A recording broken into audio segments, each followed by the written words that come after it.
नमस्कार, मी अश्विनी डिके। आज अश्विनी स्वादिष्ट किचन मध्ये आपण लग्न समारंभात पार्टीला वगैरे करतात तशी आलू मटर सब्जी कशी करायची ते बघणार। सध्या मटारचे दिवस आहेत, त्यामुळे मटारचे आपण खूप विविध प्रकार करतो। आज आपण मटारची ग्रेव्हीची भाजी कशी करायची ते बघणार आहोत आणि तीही अगदी सोप्या पद्धतीने। पटकन पहिल्यांदा साहित्य बघून घ्या, लगेच कृती करूया। आज आपण आलू मटर सब्जी करतोय, ती सुद्धा जशी लग्न कार्यात समारंभात करतात की नाही तशी भाजी आपण आज करणार आहोत। त्यासाठी मी इथे कच्चे बटाटे सालं काढून त्याच्या फोडी करून ठेवलेत, पाण्यात घालून ठेवलंय, नाहीतर बटाटा काळा पडतो। साधारण 150 ते 200 ग्रॅम एवढा बटाटा आहे। बटाट्याचं प्रमाण घरातल्या आवडीनुसार आपण कमी जास्त करू शकतो। सोललेले मटारदाणे इथे साधारण 300 ग्रॅम आहेत। आता त्यामध्ये घालण्यासाठी इथे मी 2 कांदे मध्यम आकाराचे चॉपरमधनं अगदी बारीक करून घेतलेले आहेत। आपण वाटण काही वाटणार नाही आहोत, चॉपरमधनं करून घेतलं की ग्रेव्ही छान थिक होते। 1 टीस्पून आलं लसूण पेस्ट, 2 हिरव्या मिरच्यांचा ठेचा आहे, 1 टीस्पून एवढं लाल तिखट आहे, 1 टेबलस्पून हरभरा डाळीचं पीठ बेसन पीठ आहे, 1 टीस्पून किचन किंग मसाला, अर्धा टीस्पून गरम मसाला, अर्धा टीस्पून जिरे पूड, 1 टीस्पून धने पूड आणि 3 छोट्या आकाराचे टमॅटो होते, ते पण मी चॉपरमधनं ओबडधोबड बारीक करून घेतलेत। अगदी फाईन पेस्ट आपण केलेली नाही आहे। आणि वरून घालण्यासाठी भरपूर सारी कोथिंबीर। आता आपल्याला याच्या व्यतिरिक्त काय लागणार आहे तर 3 टेबलस्पून एवढं आपल्याला तेल लागेल फोडणी करण्यासाठी आणि बाकीचं फोडणीचं साहित्य। पॅनमध्ये 3 टेबलस्पून तेल गरम करायला ठेवलं होतं, तेल गरम झालंय।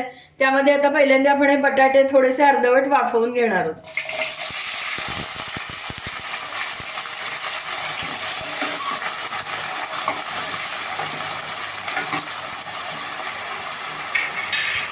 थोडंसं मीठ घालते वाफवताना आणि आता झाकण ठेवून आपल्याला छान ते बटाटे वाफवून घ्यायचे।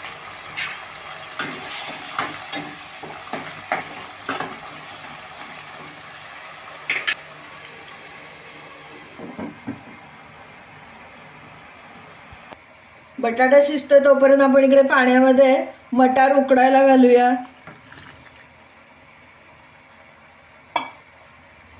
मटार उकडताना त्यामध्ये 1 चमचा साखर घालते, म्हणजे मटारचा रंग अगदी छान तसाच राहतो। आणि थोडंसं मीठ घालूया, म्हणजे आतमध्ये मटाराला मिठाची पण चव येते।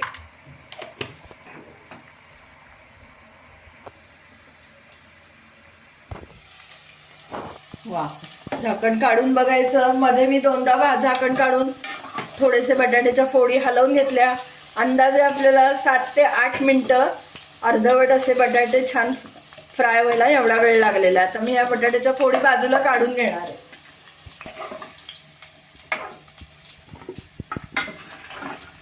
छान फ्राय झालेत बघा, इथे कुरकुरीत, त्यामुळे भाजी खमंग लागते असं केल्यामुळे।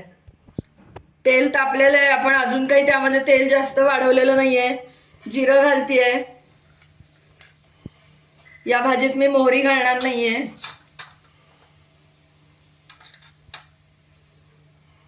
हिंग, 2 तमालपत्र घालतीये,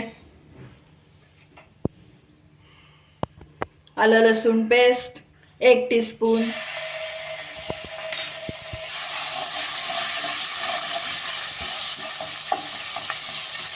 आता हा बारीक अगदी क्रश करून घेतलेला चॉपरमधनं तसा कांदा घालतीये। तोही आपल्याला चांगला परतून घ्यायचा आहे, कच्चेपणा जायला पाहिजे त्याचा। 2 मिनिटं झाकण ठेवूया। अगदी 2 मिनिटच आपण वाफवून घेतलंय। कांदा थोडासा बाजूला करून मी त्यामध्ये बेसन पीठ घालणार आहे। बेसन पीठ कशासाठी घालायचं, कारण ग्रेव्ही छान मिळून येते आणि भाजीला खमंगपणा पण येतो, त्यामुळे ते थोडंसं परतून घ्यायचं बेसन पीठ। सुरुवातीला जर तेलामध्ये आपण बेसन पीठ घातलं तर ते पटकन जळून जाईल, लवकर लाल होऊन येईल, म्हणून आपण ते आधी घातलं नाहीये। आता हे छान परतायचं आहे आता त्याच्यावरती आपल्याला टोमॅटोची प्युरी घालायची. हा टोमॅटो आपण ओबडधोबड बारीक करून घेतलाय चॉपर मधनं, तो घालूया.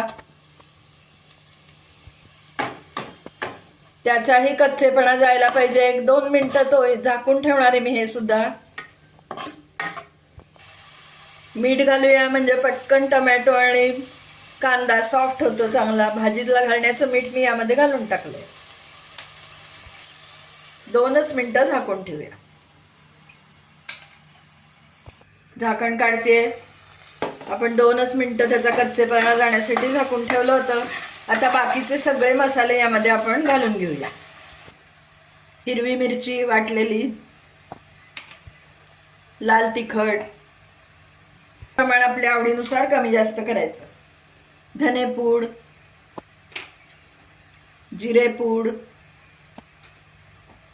गरम मसाला आणि किचन किंग मसाला. आपण गरम मसाला घातलाय म्हणून याच्यामध्ये खडा मसाला काहीही घातलेला नाहीये. तुम्हाला आवडत असेल तर तुम्ही घालू शकता. घेऊया थोडंसं.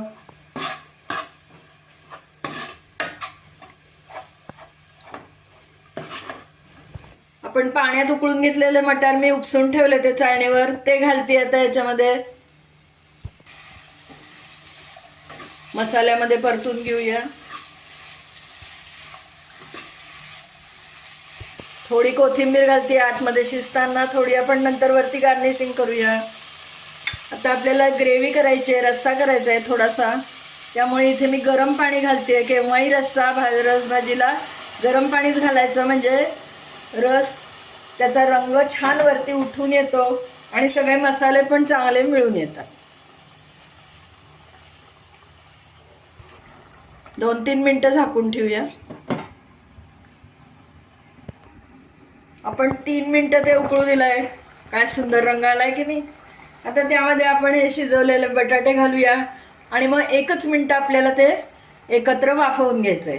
बटाटे पण आपले छान शिजलेले आहेत आणि तळल्यासारखे झाल्यामुळे ते खूपच छान खमंग लागतात. थोडी कोथिंबीर घालतेय. मला ग्रेव्ही थोडी कमी वाटते, त्यामुळे मी उरलेलं पाणी पण त्यामध्ये घालते.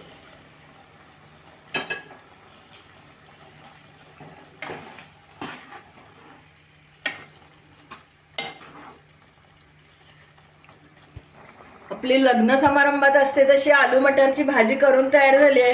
आता त्यामधली ही पानं आपण काढून टाकूया. काय सुंदर रंग आलाय, वासही मस्त सुटलाय आणि चव तर अप्रतिमच. आता मी गॅस बंद करते आणि आपण सर्विंग बाउल मध्ये भाजी काढून घेऊया. वा,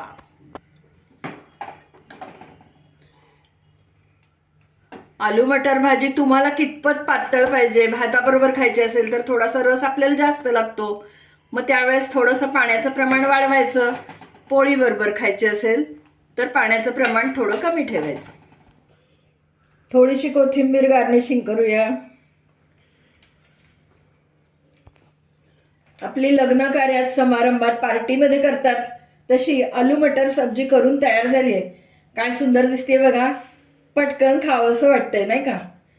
तुम्ही या पद्धतीने नक्की भाजी करून बघा, सगळ्यांना आवडेल. आणि भाजी केल्यानंतर मला कमेंट करायला विसरू नका बरं का. आणि तुम्हाला एक सांगायचं आहे की यामध्ये मी 1 टीस्पून कसुरी मेथी हातावर चुरून घातली, पण ते व्हिडिओमधनं स्किप झालंय.